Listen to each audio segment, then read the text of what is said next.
president at Northern Michigan University, and just delighted to have you sitting in and listening to some of our conversation and to be able to answer lots of questions about getting ready for school. This is an incredibly exciting time. And of course, so much energy and effort has been put in on the part of our entire staff for getting ready to be face-to-face for the fall.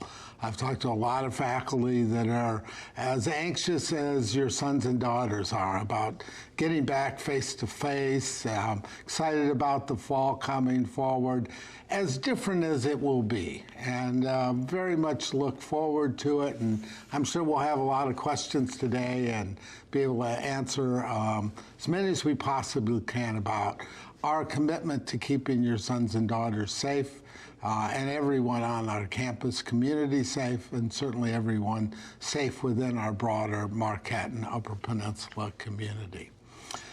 I'm a real big fan of orientation, so this is a little difficult for me to do orientation this way because we normally have parents here and their sons and daughters for 2.5 days, and I get a chance to meet and talk with and interact with a lot of folks during that period of time. But as everyone is doing, we're making the very best we can of this situation. I do want to take a couple of minutes, though, and talk about our commitment not only to safety issues, but our commitment to helping our students be successful. And we define success in terms of graduation. And in fact, the days when people would say the goal is to go to college, the goal isn't really to go.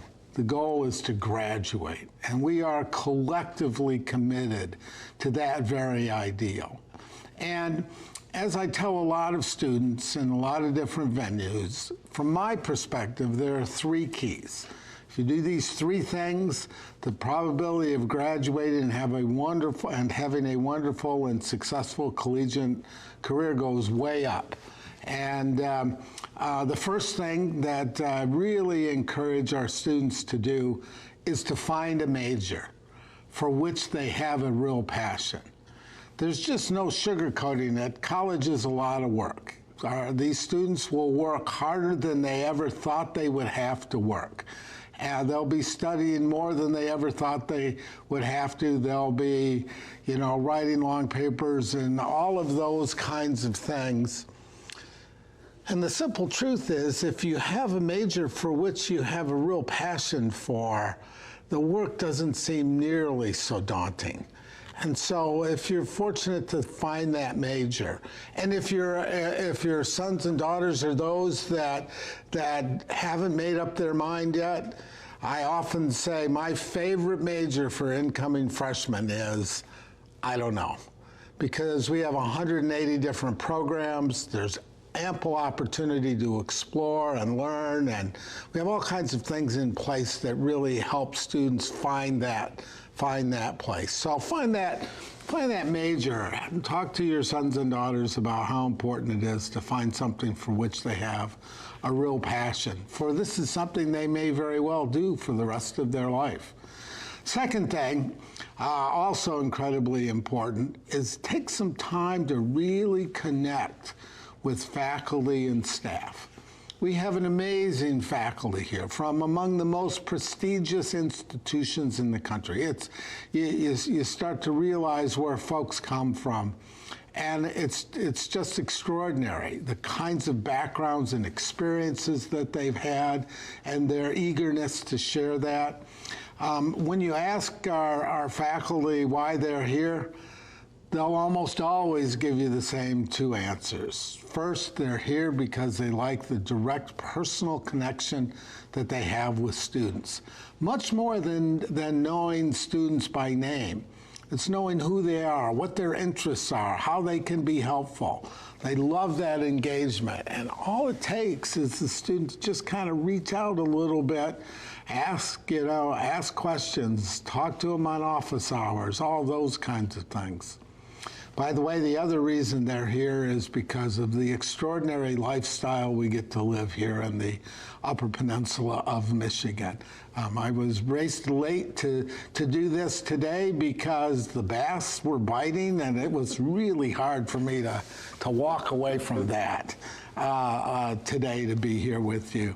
It's a lifestyle that is outdoors. It is a lifestyle that is engaged, wonderful arts community. But most of all, it's a very safe and inviting place. It's the kind of place where you walk down the street, people stop you that you've never met before and talk to you and ask you where you're from. So when you're up here visiting a little bit and you're walking around, please don't freak out when people do that. It's just the nature of Upers. It's who we are. And our faculty embrace that lifestyle pretty dramatically. The last piece of advice may be the most important of all, and that is to join something. Be part of something. Experiment. Join a group or organization for which your sons and daughters may never have thought they would do. They will make lifelong friends doing that. That kind of connection. The real flavor of college isn't in the class I teach.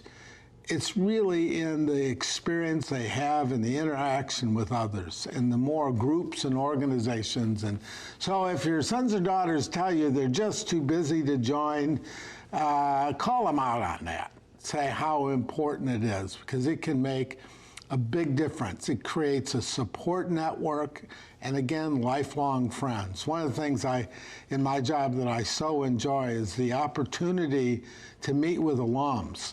And not too long ago, I met with alums. They were having their 50th reunion based around the house they lived in the dorm. 50 years of friendships, 50 years of supporting one another. It's a remarkable thing to see. So I certainly hope your sons or daughters join those groups. And it doesn't matter whether it's an athletic thing or a sports thing or a social club or, heck, we even had the Sasquatch Search Club, and students like to go tromp around in the woods looking for Sasquatch.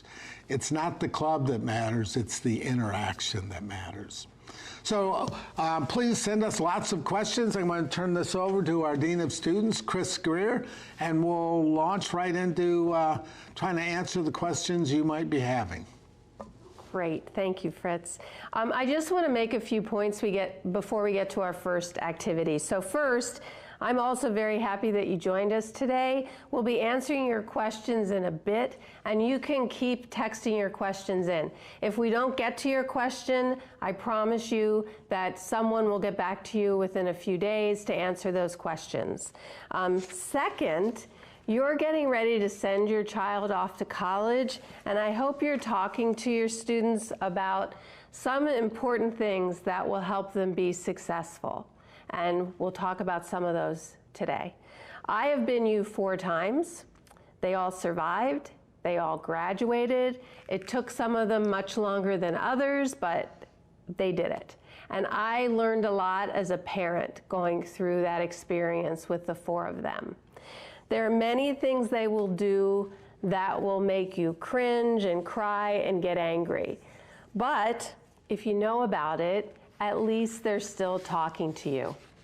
Think about what you will say when they call you and they say that they're unhappy, they failed a test, they can't stand their roommate, they can't find anything to eat in the cafeteria, they're unsure they're in the right major, they got caught with alcohol, they just got a tattoo, started dating a graduate student, think taking a year off to swim with turtles in Costa Rica sounds like a good plan. And that was just my daughter in her first year.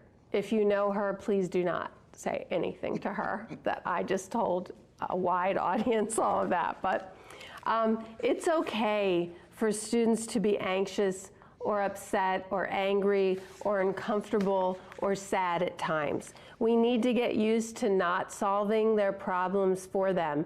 And if you think that's going to be hard for you, think how hard that was for me as an employee of this place because I knew everybody and I could have solved their problems pretty easily. So consider me, if I did it, you can do it. It's important for you to start talking to your students about solving their own problems, dealing with situational anxiety and depression, taking responsibility for themselves and learning from their mistakes. And we at NMU are all here to help them. Our goal for today and for the series of modules that we created for you is to help you get to know Northern so you feel comfortable leaving your student here in August. The purpose of this next part is to get you to start thinking about important issues.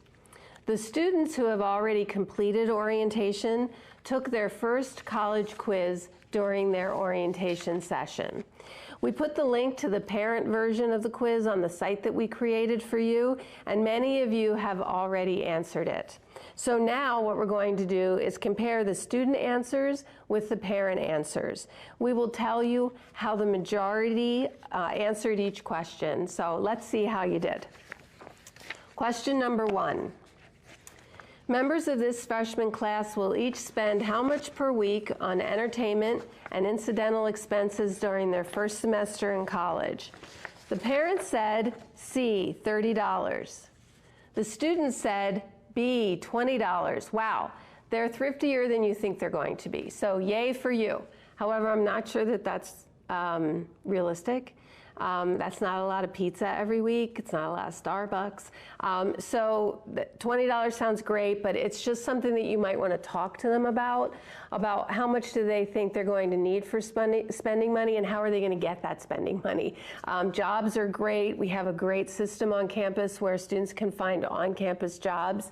I highly recommend on-campus jobs because our employers on campus understand the concept of midterms and finals and papers, etc. And we feed our student workers too. So it's kind of a nice situation for our students. Okay, roommates will be most likely to disagree about. Parents said having other people as guests in the room, and the students said how early or late they sleep. Now, I don't know if you as parents are worried about guests in the room and what you're thinking about guests and who these guests might be. COVID's going to keep our guests down to a minimum, so maybe you don't need to be worried about that. But the students are worried about jiving with their roommates. You know, what if somebody stays up until 3 a.m., but I get up at 7, and then I'm going to disturb them, and their light's going to be on, and I won't be able to get to sleep. And all of that. That's what they're thinking about. We know that in a nationwide survey that's done every year that 47% of freshmen have some kind of issue with their roommates. It's usually not astronomical, it's not a huge deal, but they have some kind of a disagreement, they don't feel entirely comfortable, something. Our housing staff, residence life staff, will help students who are having roommate problems. And so if something's not going well, they should talk to their resident assistant and see what we can do to help. But it's not abnormal. Not all roommates become best friends and stand up in each other's weddings. You know, it's not always a thing. So just keep that in mind when they call you and say they're sick and tired of something. Okay, number 3, you've probably been waiting for this. Alcohol use, if any, by members of this freshman class will be. The parents were very reasonable and said 1 to 3 drinks a week. The students said 0 drinks a week. Yay. I love that. I think, though, they probably figured somebody was going to look at their answers. But that's great that they at least said one time that they're not going to drink when they're freshmen. We do climate surveys on campus, and at any time we have about 28 to 30% of our students who say that they haven't had a drink in the last 30 days. So that includes 23-year-olds, right? And so there are lots of students on this campus that do not drink. All of the activities that we plan do not involve alcohol. So students shouldn't feel that they're going to come here and they're going to be the only one not drinking. That's absolutely not true. So consider that. I hope that they eventually just come to the realization that 1 to 3 is reasonable, just like you think it's reasonable. Okay, number 4. The percentage of entering freshmen who have declared an academic major or plan to declare a major during this orientation session, the parents said 50%, but the students actually declared at a 90% rate. So students sometimes are under the misconception that they have to choose a major right away. They do not. And I think that that's why we find that about 75% of our students who have chosen a major during orientation change that major. It's totally acceptable, we expect it, and we help our students find a major that they like. So, Fritz was talking about how important it is to have a major that you really are passionate about. And that's so true, but sometimes that takes a while for the students to find that. But we are here to help them with that. We have a great advising staff, we have tests that they can take, etc., so they can talk to faculty. So we have a lot of resources for them. Number 5, freshmen intend to contact their parents how many times during their first semester? Parents said 2 or 3 times per week. The students said 2 or 3 times per week. So you are on the same wavelength. However, that national survey tells us that students and parents communicate about 10 to 15 times a day. And that's mainly because of texting. So they might be just texting you to say hi. You might be texting them to say hi. I don't recommend that you text them to wake them up every day for class. Let's get them to know how to set their alarm. But there will be a lot of communication between you. Luckily, only about 2% said they were only going to talk to their parents once a semester. So hopefully your child's not in that group. Okay, number 6, freshmen plan to study how many hours per week during their first semester of enrollment? The parents said B, 16 to 25 hours, and the students said B, 16 to 25 hours. Now you're probably really excited about that, right? Because there's no way they studied that much in high school. So you're thinking, that is wonderful. They're going to get A's, they're going to study 16 to 25 hours. That's not enough. The rule of thumb is 2 hours for every credit hour that they carry. So if they're in a 4-credit class, they should be studying for 8 hours a week for that one class. So then, times 4, 32 hours a week. And if they're in a hard science class, that is multiplied. So the guys in the physics department always tell me that their classes require 4 to 5 hours per credit hour, and some of those classes are 5 credits. So students really need to be prepared to study and put in the hours that are necessary. We are telling you, the students, this, but we're telling you so that you can reinforce it. What worries me the most is that a little over 21% said they were only going to study 5 to 15 hours a week. That's going to be pretty tough to do well if they only study 5 to 15 hours a week. So again, this is just a really good conversation to have. And you don't want to badger them about it, but just give them the information and let them start thinking about it. Number 7, which of the following subjects is likely to cause the greatest amount of disagreement between freshmen and their parents? The parents said grades and studying, and the students said money. So they're worried about their debt, I would imagine, when they graduate, and they should be worried about that, right? The more they think about it, the more they can be proactive about that debt. We have lots of people on this campus who can help them figure that out. Financial aid has a module for you, so you might want to listen to that and hear what they're saying about financial aid so that your students are prepared. But I understand you're worried about grades and studying. I applaud you for that.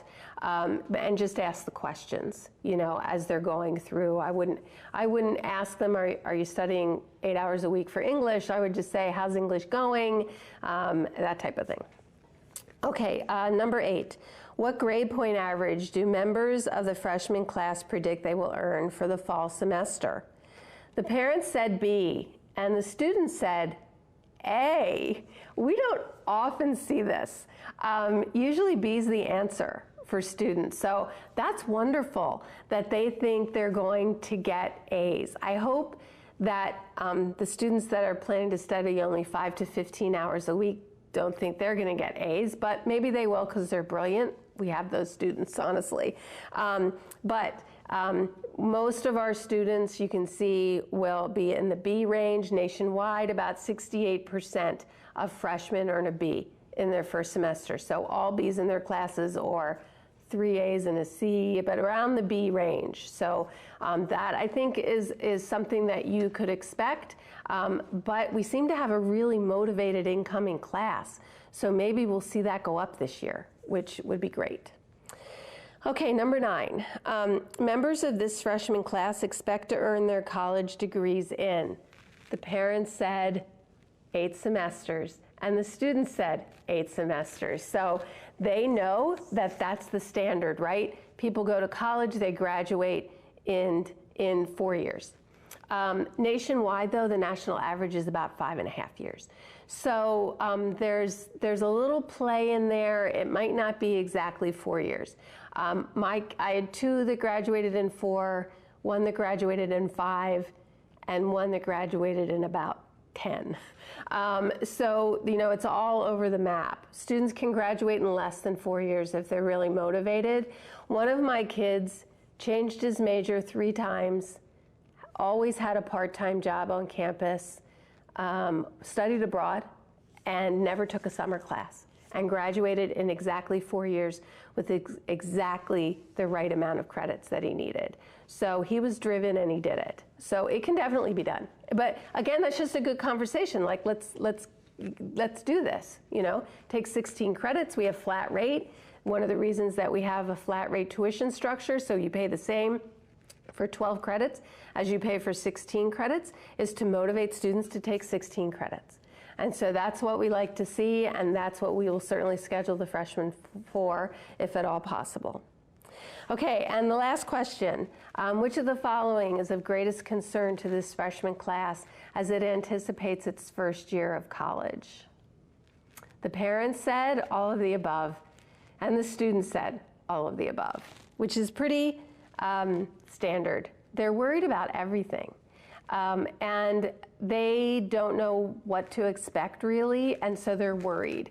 We find that they worry about things in the summer in kind of a heightened way because they don't know what the reality is going to be. Once they get here and they learn what the reality is, usually that anxiety level goes down.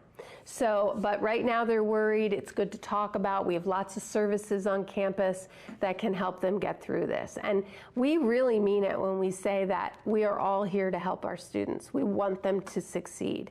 And we drop everything when we have a student in need, and we try to take care of them. So just so you know, and it's good to tell your students the same thing. Okay. We hope you are starting to think about the tough issues that may be coming and writing down talking points for the next 3 to 4 weeks. That's really all we've got. And so we need to cram a lot into the next month. Okay, so we're now ready to start answering the questions we have received.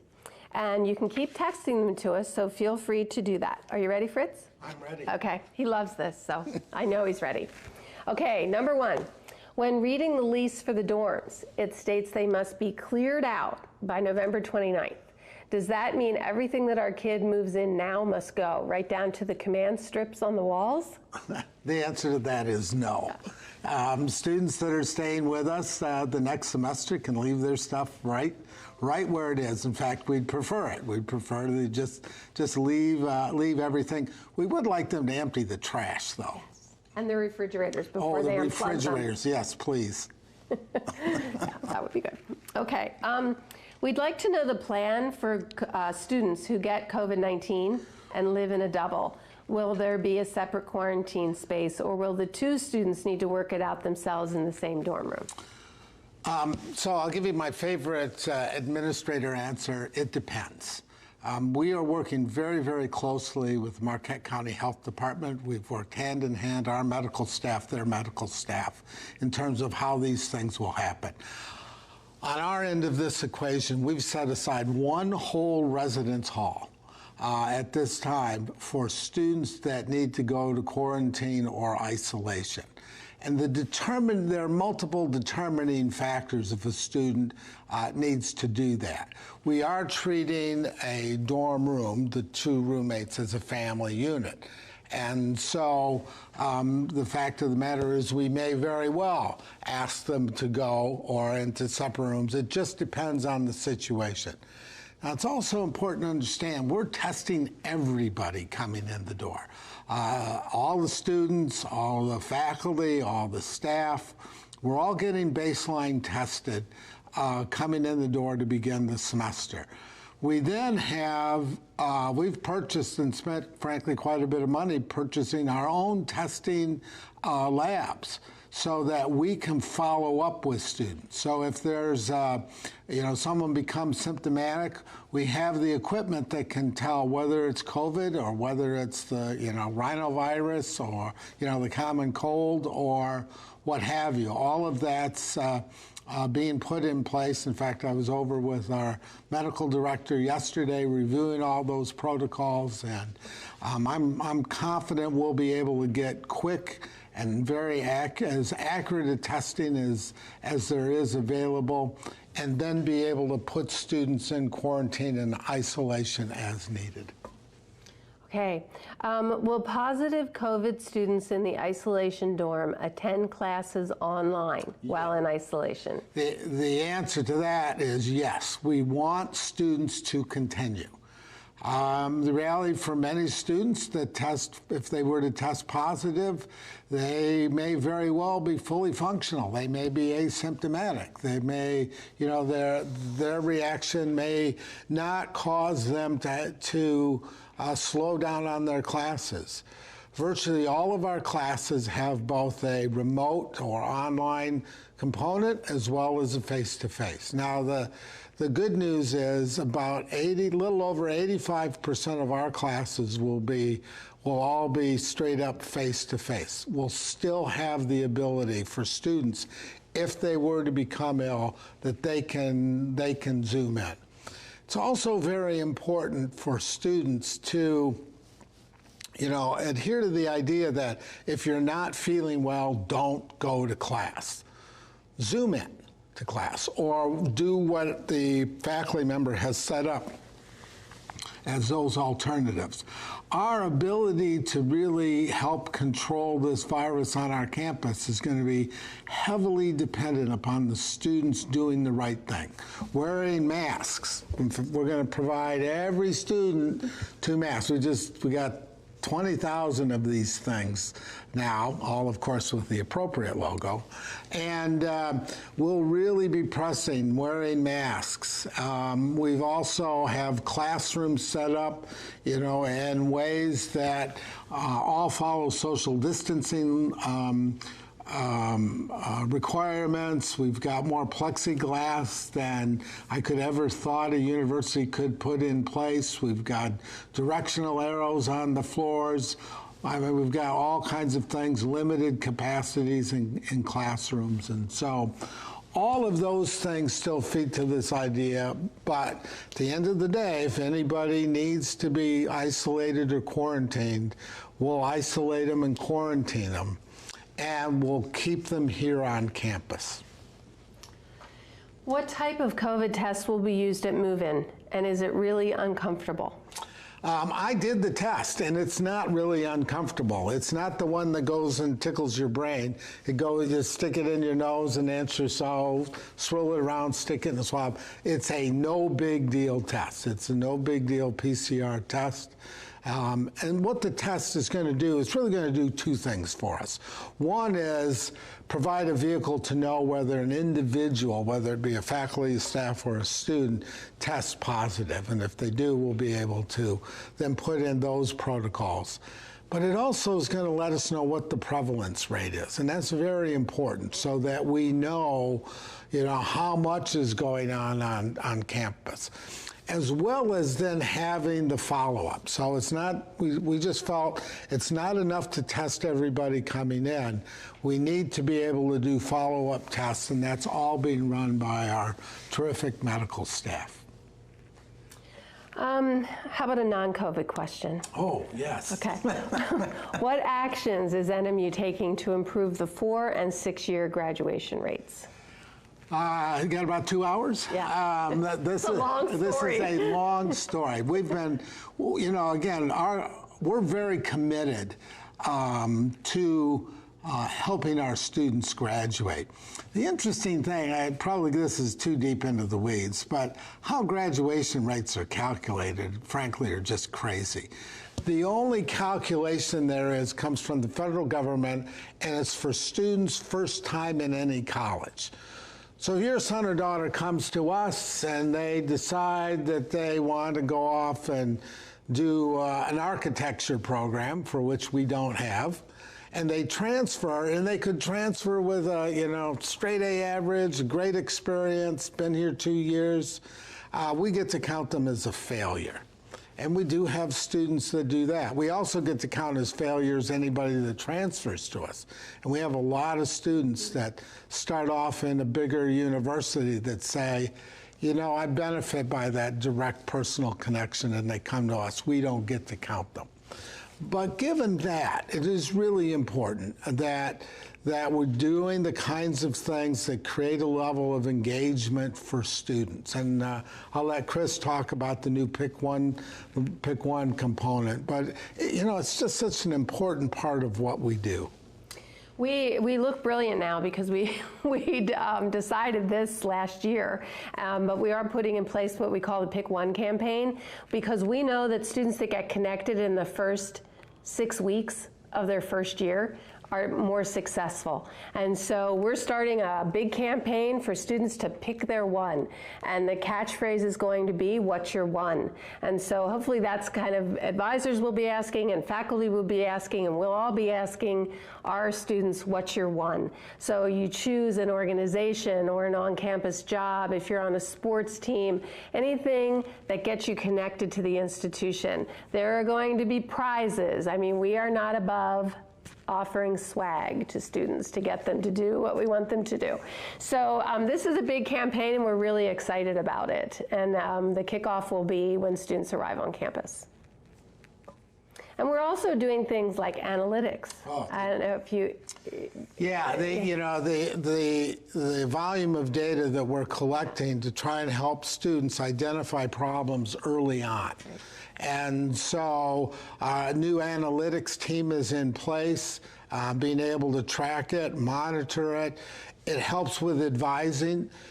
Sometimes a student may say, I want to be pre-med, and then they struggle mightily with Calc 1. If you didn't do so good in Calc 1, I'm not sure signing up for Calc 2 is always the best thing to do. And to be able to have that data and use this predictive modeling that we're putting in place is, I'm very, very excited about it. So we have lots of plans for helping our students graduate. Yes. Bottom line. Okay, do they keep their computer or turn it in after the year or after their time at NMU? Depends. The answer is you get your computer when you come in, and you keep that computer for the time you're here at the university. There is a mechanism at the end of it to keep the computer if you want. One of the great things about Northern, this is one of my predecessors, had the foresight in the 90s to say, we're going to give every student, every full-time student, a laptop. And on that laptop is going to be all the software that they need. So they don't have to keep running out and buying software and so forth. We also have a help desk, so if there's any problem with the computer, they can literally walk in. If the help desk can't fix it on the spot, they'll mirror it, and they'll give them a new computer. And away they go. And so it's been an incredibly successful program, and it's been incredibly successful as we had to go to remote learning last spring, that everybody had a computer to work from, and that made a very big difference. Will there be sports for the fall and winter?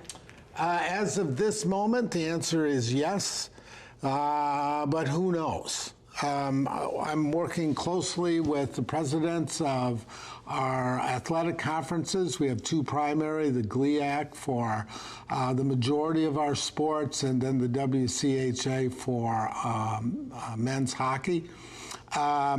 We'll know, the presidents of the GLIAC are meeting on Friday via Zoom to make the decision whether to go or no go on sports.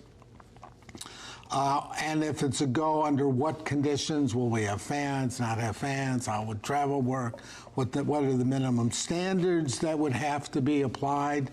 You know, does everybody have to test their students before they leave campus and when they come back? I mean, all of those kinds of things. So kind of long and short of it, for fall, we're only talking fall sports, which doesn't include hockey. Hockey's a winter sport. It doesn't include basketball. We're not making those decisions quite yet. Is there any chance this COVID thing can still shut down the campus before August 17th? There is a chance that it could shut campus down before. The primary thing is really determined by the governor. If the governor were to tell us that, nope, we have to shut down, we'll shut down at that point. But we've got so many plans in place and so many structures, and we're really set up to welcome our students here. We're also very fortunate to be in our geographical location. We're in Region 8, according to the governor. We're at a high level of phased openings. You know, our restaurants are open and all the other kinds of things are open. The cases of COVID-19 are small compared to almost every place in the state. Although we're all watching, you know, kind of with bated breath, what's happening when kids go out and decide they're all going to go to the beach together. And we did have a case of that happening. We're watching that very closely right now. We don't think many of them were northern students. And we think it was really a lot of tourists that have come up. But again, we'll watch and see. Sort of the bottom line on this is we're going to do what we think is in the best interest of the student's safety. That's going to drive what it is that we do. We believe that the safest thing for students to do is to be here on campus and to stay. It's the reason we're starting a week early, and it's the reason why we're going to be done before Thanksgiving, because we want you to bring your sons and daughters up here. We want you to leave them here with us, and we would really prefer that they not go home until Thanksgiving. You can do it, you know, it'll be tough, so you can still text and Zoom and everything else in the world, but if they're here, the Cornell study was really clear about if college students stay together, then they are much safer, and it's safer for the broader community. That's why we've set up a dorm. If we need to isolate and quarantine, we will. Our medical staff, we've hired nurse specifically to be able to monitor and handle that, as well as our physicians to be able to manage that and keep people here and keep people safe. If parents can't help them move stuff in, are there students there to help?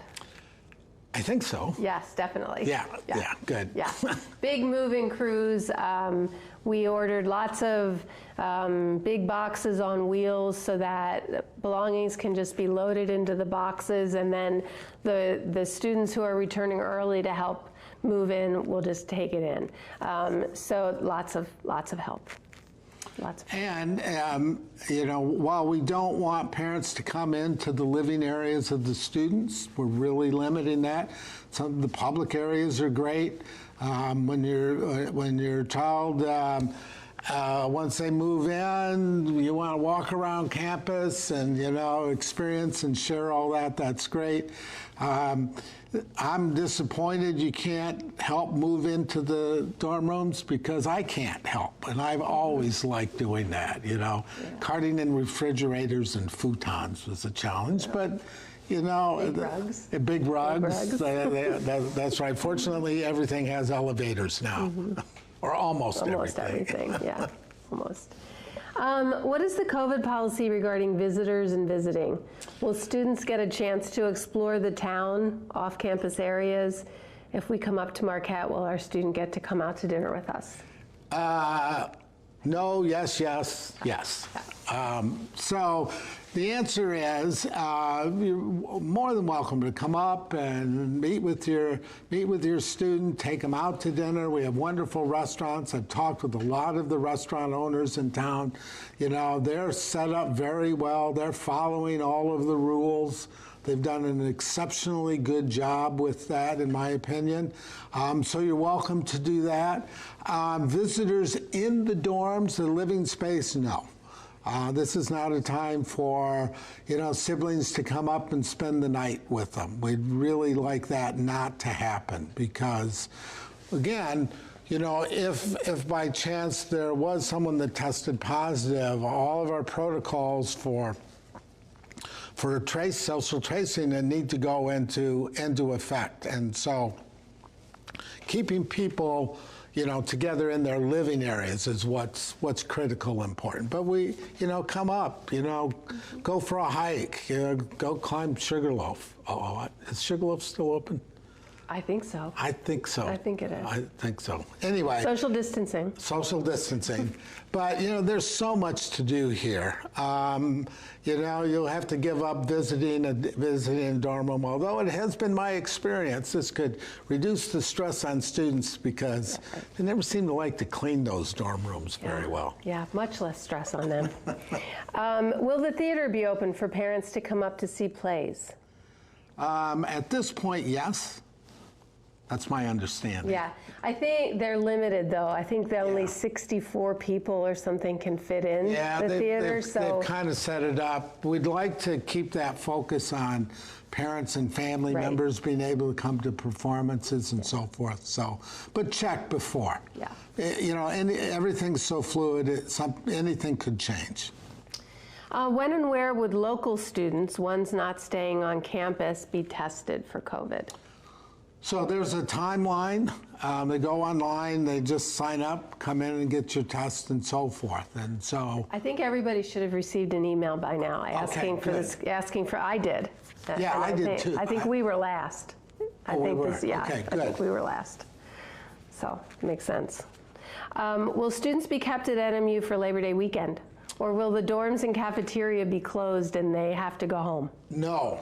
And again, I would reiterate, have your students not come home over Labor Day weekend. One of the great things about Northern is that we're very much a residential campus. And in fact, I get more complaints about students not going home than most things. Parents want to see them, but it's a wonderful gift to provide your son or daughter that, you're off to college. This is time for you to develop and grow. I'll share one of my favorite stories happened a couple of years ago.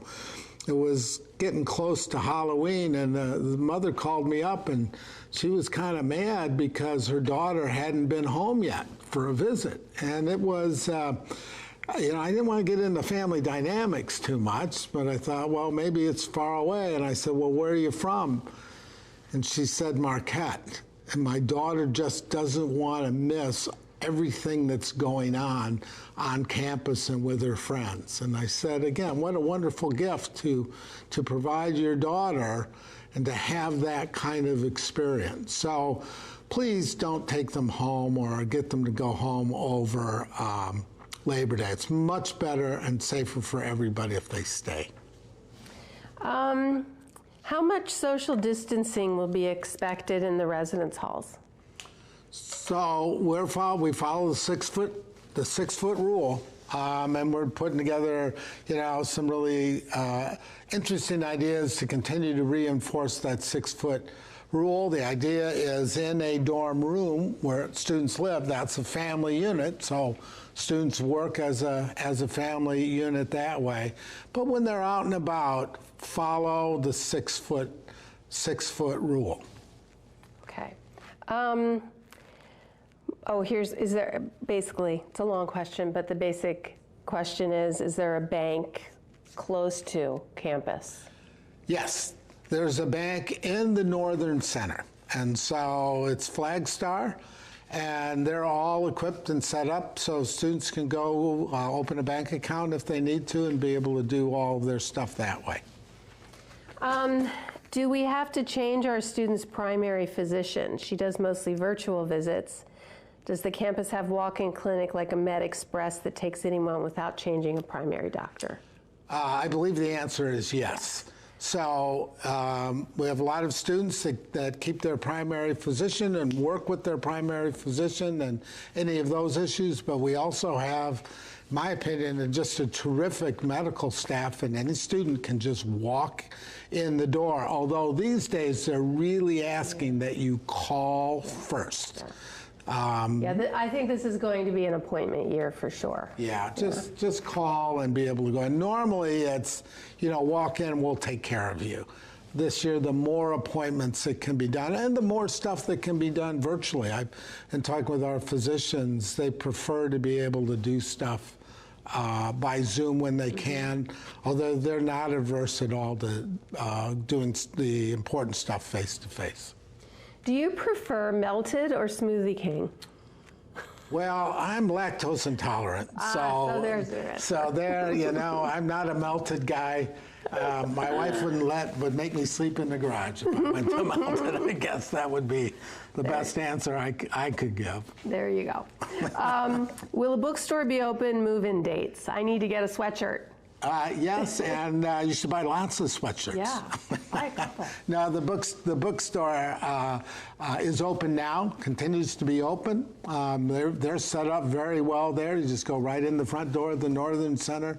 And it's also at the same location where the initial testing will take place. So if you're moving in on campus, then the first stop is at the Northern Center for a run through the testing. You get your key, you get your ID, I think the ID, right? Your laptop, the whole schmear.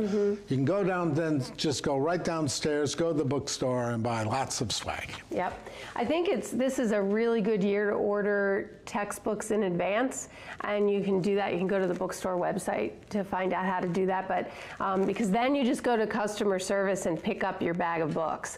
The important thing to do is to wait to order those, of course, until you're sure that your son or daughter is sticking with their schedule, but you can do that. They can also always return books. If they switch classes, they can return books and get other ones. So, but I think that would be great, because then it would be, boom, boom, boom, boom, boom, and they'd be ready to start classes. It would be great. Okay, let's see. Should freshmen be registered for classes at this point?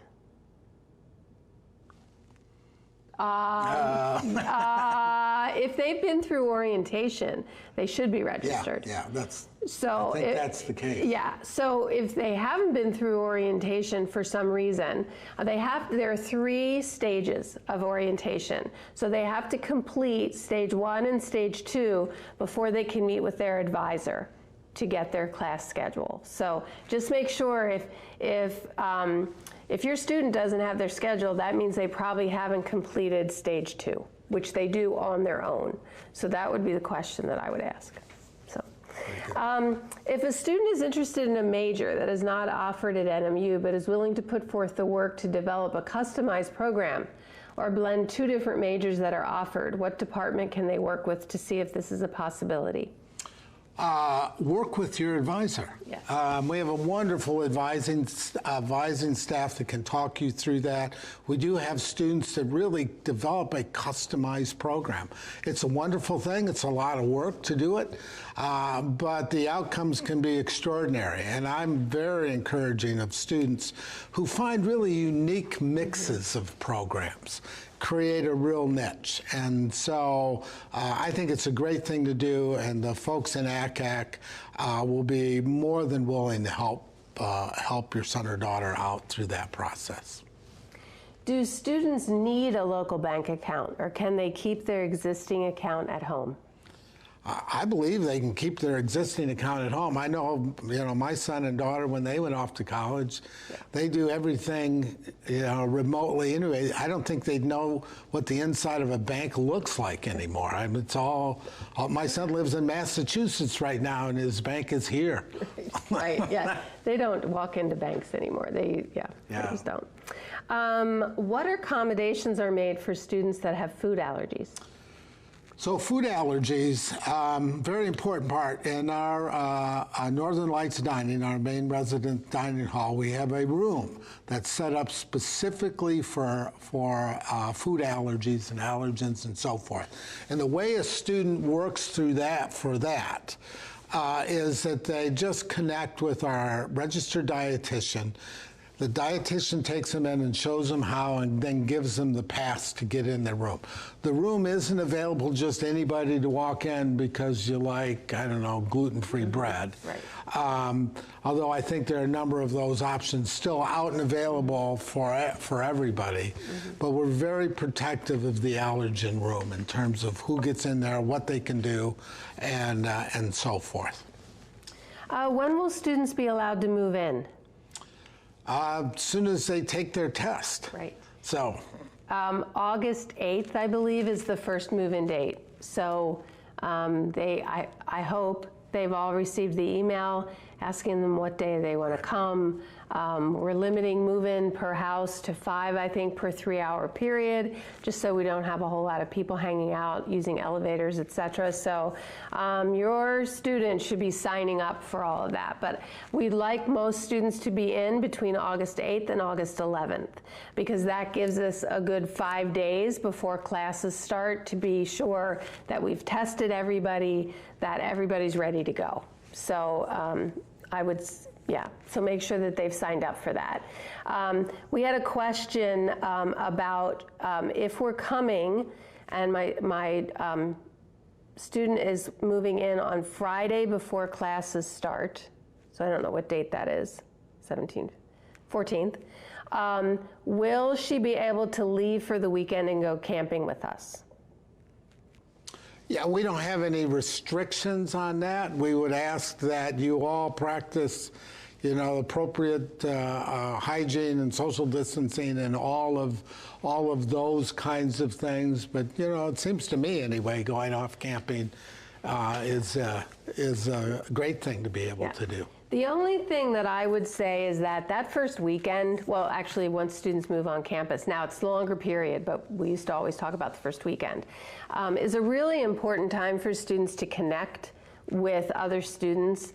And so, I mean, if it's really important to all of you, fine. But that's the time where students really get to meet everybody and figure things out, go to their classrooms, figure out where their courses are going to be taught. So just, think about it. I would just recommend that if she's not moving in until Friday, that's only 2 days until classes start. So there's not going to be a lot of time for her to get used to things before it starts. But, okay, I think we answered this. We had this question last time, but I think it's a really good question. So someone with 2 students here, and they want to know what the odds are that the students will be able to move in on the same day so that the parents don't have to come up twice. Yeah, we'll make that accommodation very easily. So if you have 2, or if you have a son and a daughter, or whatever that combination is, or you're bringing someone else up, we'll make all of those accommodations. We don't need you to make 2 trips. Right. So if your student goes onto the website and they can't figure out how to jive up the times, they just need to call the housing office and they'll make it work. So don't feel obligated to make 2 trips. Let's see. I think we're getting to the end of our questions. Oh, is there available shuttle service to the Marquette area airport and to downtown? Yes and no. It sort of depends. So the simple answer is we provide all of our students with access to the Marquette bus system. So all they have to do is show their ID. They can hop on the bus. They can get wherever they need to go. Loops into campus. No issue at all. We also run a shuttle on Fridays out to Meijer and Walmart and Target and all of that. So they do that Friday afternoons. With that, the other thing that happens is there is a cab in town, and so I've known a lot of students that use that to run out to the airport. And there's even, I've heard rumors of an Uber and a Lyft. I heard. Yeah, I haven't taken it. Somebody explained it to me that we have an Uber driver. His name's Dave. Dave. And we have they Dave. say call Dave. Yeah. Yeah. So everybody knows Dave. But one of the things that's amazing is the students connect so well to one another. I've never known a student that had a hard time getting someone to give them a lift out to the airport. Right. We cannot get our daughter there until Saturday the 15th. Is this going to cause any problems for her with testing, et cetera? It shouldn't. I don't see any major problem at all with that. In fact, we do have some students that, given our schedule change, have to come in a day or two into the next week. We'll make all those accommodations. We can make that work. Yeah. What mental health resources exist on campus? We have several certified mental health counselors. Our counseling center does, in my opinion, again, a terrific job. All a student needs to do is, go over there or call. They're great at scheduling appointments and setting up to try and meet the mental health needs of students. I would expand that out, though, a little bit more than that. And that is one of the most important groups that we have in dealing with mental health issues is actually our resident advisors.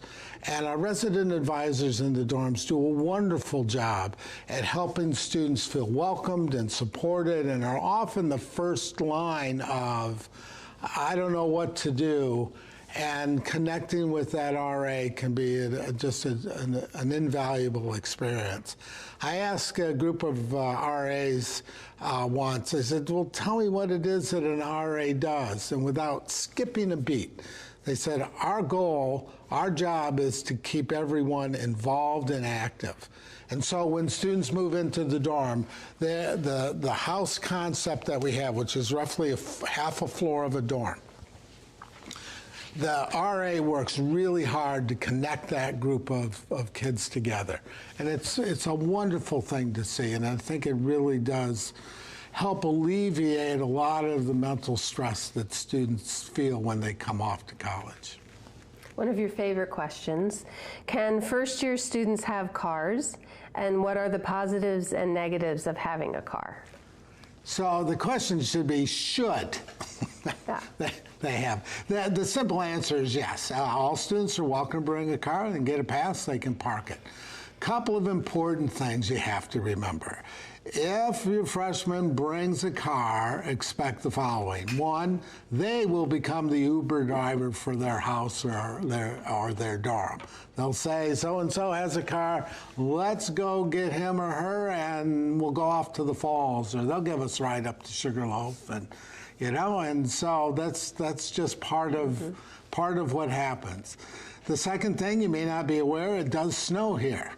And one of the things I've noticed year after year is students bring cars, and once the snow starts, you kind of get sick of digging it out, so then you stop digging it out.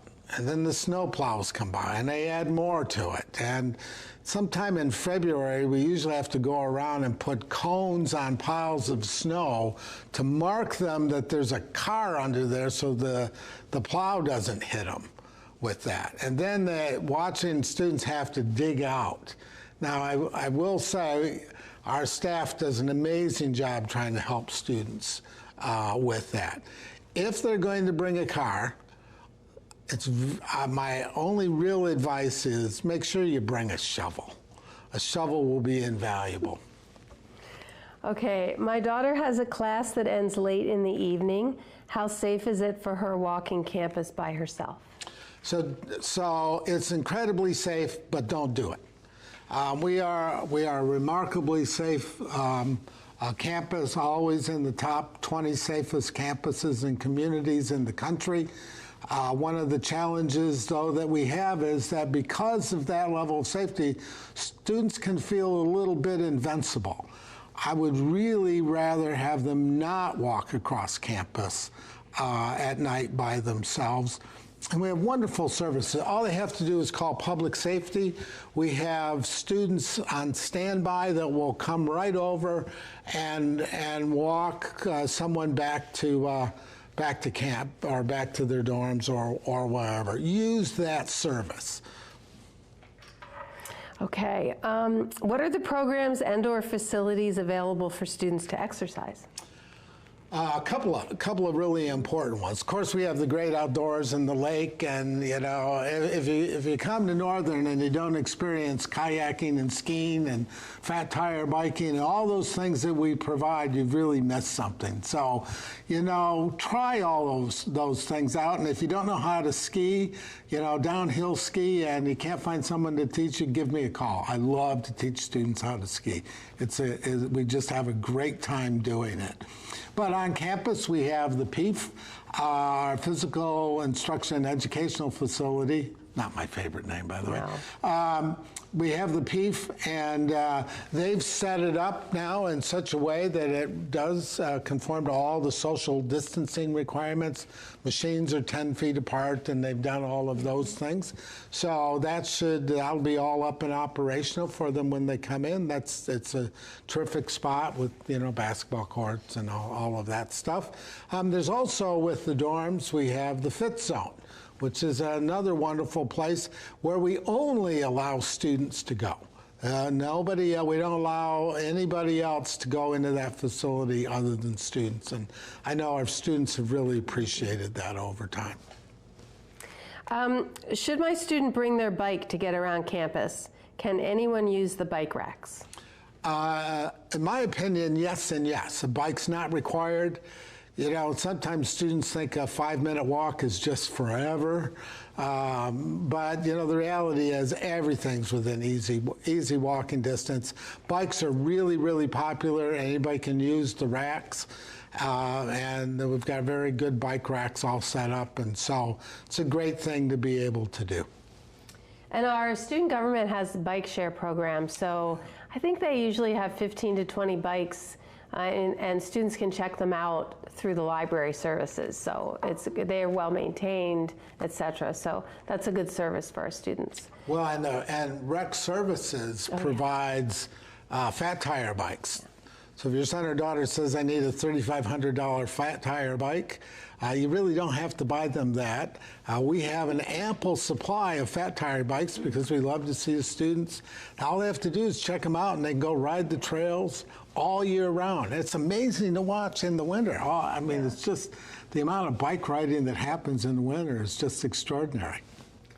Okay, I think we're at the end of our questions, Fritz, except for some very specific ones that I don't think we would know the answers to, like housing lofts and that kind of stuff. So we'll farm those questions out to the experts. Okay. Did you have anything in closing? I always like to talk a little bit about campus safety.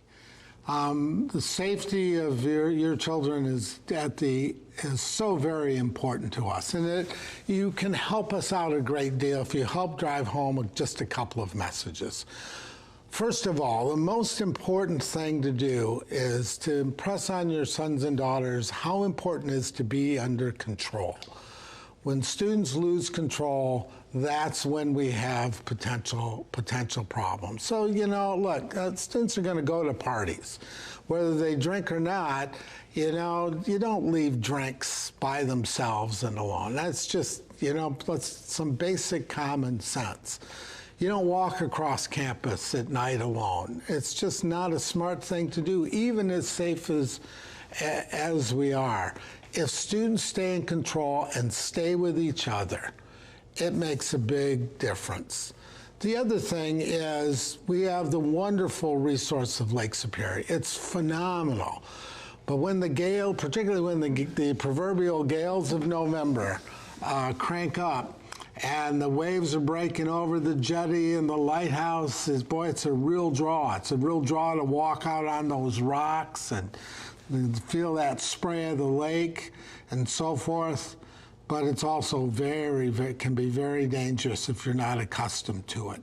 And so being careful around that, being careful in dressing warm in the winter is an important part of being safe. And, you know, it's not above, I have to tell you, my wife has cornered more than one student, kind of chewed him out for not having the right, you know, where's your hat? It's February, put a hat on, stay warm.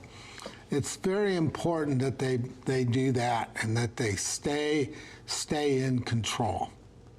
I think, too, we really emphasize with students that they shouldn't try new things out in nature on their own, to go with groups. And we had an example of that where people were out at this one location and the waves started, and somebody had their cell phone charged up and called for a rescue, and our rescue teams went out and got 40 people off the rock.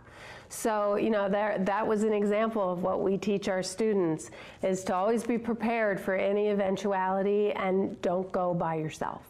So it worked beautifully. Yeah, it was great to see. Yeah.